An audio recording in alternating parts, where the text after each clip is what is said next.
Apa gunanya Anda bagi si narsistik? Si narsistik memiliki pendekatan yang sangat transaksional terhadap hubungan yang mereka bentuk. Rasa mementingkan diri sendiri, keistimewaan, dan keunikan mereka yang besar membuat mereka dengan sepenuh hati percaya bahwa mereka berhak menggunakan orang lain untuk memenuhi kebutuhan egois mereka sendiri. Mereka tidak peduli dengan kesejahteraan Anda, mereka hanya peduli untuk memenuhi kebutuhan egois mereka sendiri. Yang mereka pedulikan hanyalah seberapa banyak pasokan narsistik yang dapat Anda berikan kepada mereka dan berapa banyak emosi menyakitkan yang dapat Anda terima. Mereka menggunakan Anda sebagai bentuk pengaturan emosi selama mereka mau.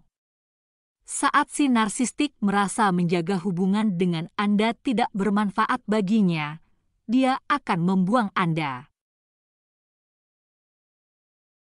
1.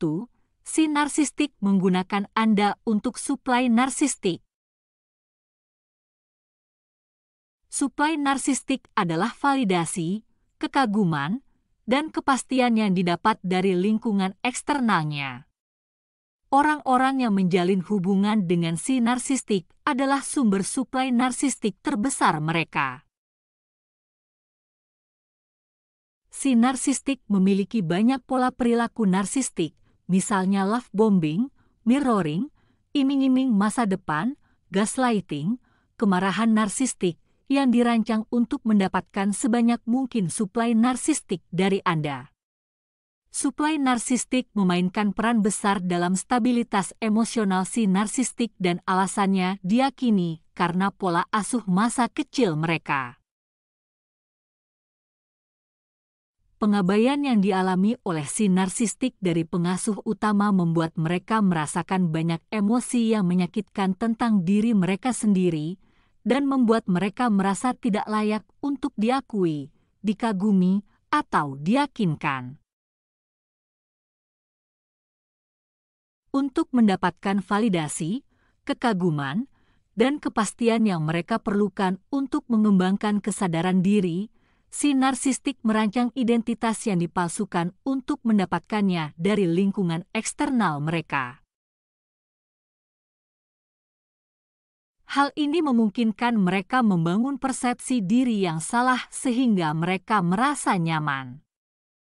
Persepsi diri yang baru dibangun ini dikenal sebagai pesona publik mereka, biasanya sebagai orang yang menawan, sukses, suka menolong, diinginkan, baik hati, karismatik, dan berbudi luhur. Si narsistik membutuhkan suplai narsistik yang konsisten untuk mempertahankan kepribadian publik mereka dan mereka memanfaatkan Anda untuk mendapatkannya. 2. Si narsistik menggunakan Anda sebagai tempat penyimpanan emosinya yang menyakitkan. Pengabaian emosional yang dialami si narsistik semasa kecil memberi mereka banyak emosi negatif tentang diri mereka sendiri. Mereka mengembangkan kebencian yang mengakar terhadap identitas mereka yang sebenarnya karena pengasuh utama mereka yang tidak sehat membuat mereka percaya bahwa mereka tidak dapat dicintai, tidak memadai, tidak diinginkan, tidak berharga, dan lemah. Emosi menyakitkan ini berakibat buruk bagi si narsistik karena pengabaian emosional menyebabkan mereka memiliki perkembangan kognitif yang tidak sehat sehingga mereka tidak memiliki keterampilan emosional yang diperlukan untuk menangani emosi menyakitkan yang mereka alami. Untuk melindungi stabilitas emosional mereka dari emosi menyakitkan, si narsistik menggunakan persepsi diri palsu yang mereka bangun dari validasi, kekaguman, dan kepastian yang mereka dapatkan dari lingkungan eksternal untuk menekan emosi menyakitkan yang mereka miliki dan menggantinya dengan kepribadian publik yang lugu, menawan, diinginkan, baik hati, karismatik, dan berbudi luhur yang mereka ciptakan. Ini adalah pendekatan regulasi emosi yang terhambat dan tidak dewasa yang hampir tidak pernah berhasil karena betapa rapuhnya persepsi diri si narsistik. Hal ini sangat rapuh sehingga dapat ditentang oleh apa saja, dan ketika hal itu terjadi, hal itu memicu semua emosi menyakitkan mereka dan membahayakan stabilitas emosional mereka. Ketika si narsistik mengalami kontradiksi dengan persepsi dirinya, mereka tidak memiliki bentuk regulasi emosional yang dapat melindungi stabilitas emosional mereka sehingga mereka menggunakan proyeksi, yaitu mekanisme pertahanan yang terjadi ketika seseorang mengambil bagian dari identitasnya yang menurut mereka tidak dapat diterima dan menempatkannya pada orang lain, misalnya berselingkuh. Ketika si narsistik selingkuh, mereka merasa malu karena mereka tahu selingkuh bertentangan dengan kepribadian mereka yang menawan, sukses, polos, jujur, diinginkan, baik hati, karismatik, dan berbudi luhur. Bukan karena mereka telah melakukan kesalahan dan menyakiti orang yang menyayanginya.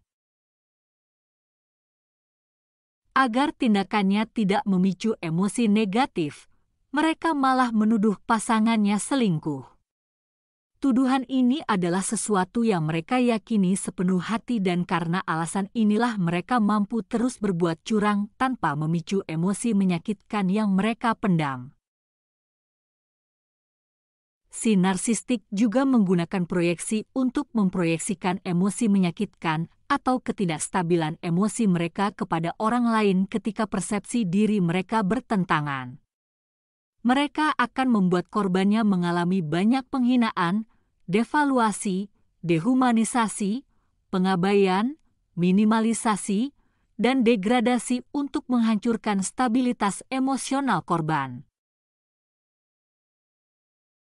Begitu mereka melakukan hal ini, mereka dapat secara kiasan menuding korbannya dan berpikir, "Saya bukanlah orang yang lemah, tidak dapat dicintai, tidak diinginkan, tidak mampu, dan tidak berharga, melainkan kamulah itu." Mereka mengambil semua emosi menyakitkan yang mereka alami dari masa kanak-kanak dan memproyeksikannya ke korban melalui tingkat pelecehan yang tak terduga. 3. Sebagai pelampiasan kemarahan narsistik. Kemarahan narsistik adalah respons yang tidak dapat dibenarkan, tidak dapat diprediksi, dan meledak-ledak yang sering dilakukan oleh si narsistik ketika persepsi diri mereka bertentangan dan hal ini memungkinkan mereka untuk menghancurkan stabilitas emosional korbannya dan memproyeksikan emosi yang menyakitkan atau ketidakstabilan emosional kepada korban. Kebutuhan akan balas dendam untuk menghilangkan rasa sakit dengan cara apapun, dan dorongan yang tertanam dalam dan tak henti-hentinya dalam mengejar semua tujuan ini yang tidak memberikan istirahat bagi mereka yang telah menderita luka narsistik, dan mereka lampiaskan kepada Anda. 4. Sebagai kambing hitam. Kambing hitam adalah seseorang yang dihukum karena kekurangan seorang narsistik. Kambing hitam dipilih karena sebagian dari identitas mereka mengingatkan si narsistik akan emosi menyakitkan yang telah mereka tekan. Contoh sederhananya adalah si narsistik mengincar putranya untuk dijadikan kambing hitam karena menganggap putranya lemah. Dengan menyerang putranya karena lemah, dia sebenarnya menyerang bagian dari identitasnya sendiri yang menurutnya tidak dapat diterima. Pengkambing hitaman adalah bentuk proyeksi yang sangat jahat yang terjadi di setiap lingkungan narsistik. Mereka membuat Anda menjadi kambing hitam untuk setiap kekurangan yang tidak dapat mereka terima.